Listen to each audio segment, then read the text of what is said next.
je m'appelle Alma, j'ai 11 ans, je suis en 6e au collège Pablo Neruda. Bonjour, moi c'est Léana, j'ai 11 ans et demi, je suis au collège Pablo Neruda à Bègle en 6e. On va vous présenter Comment je suis devenue un fantôme.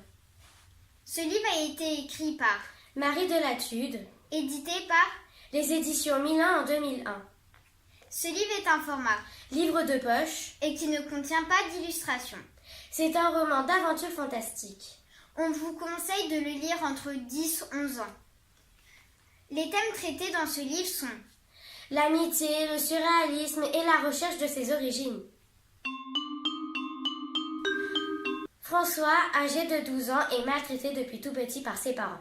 Il n'a pas d'amis à l'école. Tout le monde se moque de lui à cause de son grand nez. François déteste ses parents.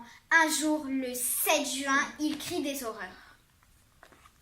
Je préfère mourir plutôt que de rester un jour de plus dans cette maison horrible qui sent mauvais avec des parents horribles qui sont mauvais eux aussi.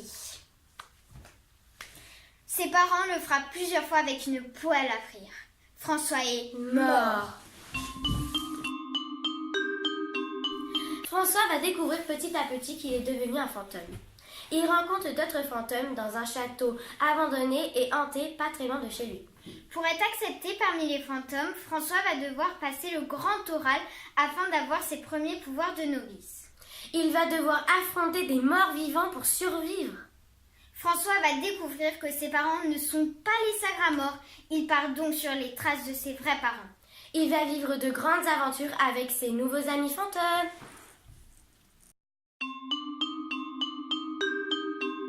On a beaucoup aimé ce livre car il se lit facilement et le ton est très humoristique. Par exemple, les noms des fantômes, Raplapla, Vieux Débris, Soude Caustique, etc. Les noms des fantômes reflètent leur mort. Par exemple, Soude Caustique s'appelle comme ça car elle est morte en buvant ce produit très dangereux. Tous les personnages sont moqueurs, joyeux, drôles, courageux et émouvants. Ce livre est mystérieux. Le début de l'histoire est un peu triste, mais c'est une histoire très amusante. On a voulu lire ce livre très rapidement afin de connaître la fin de l'histoire.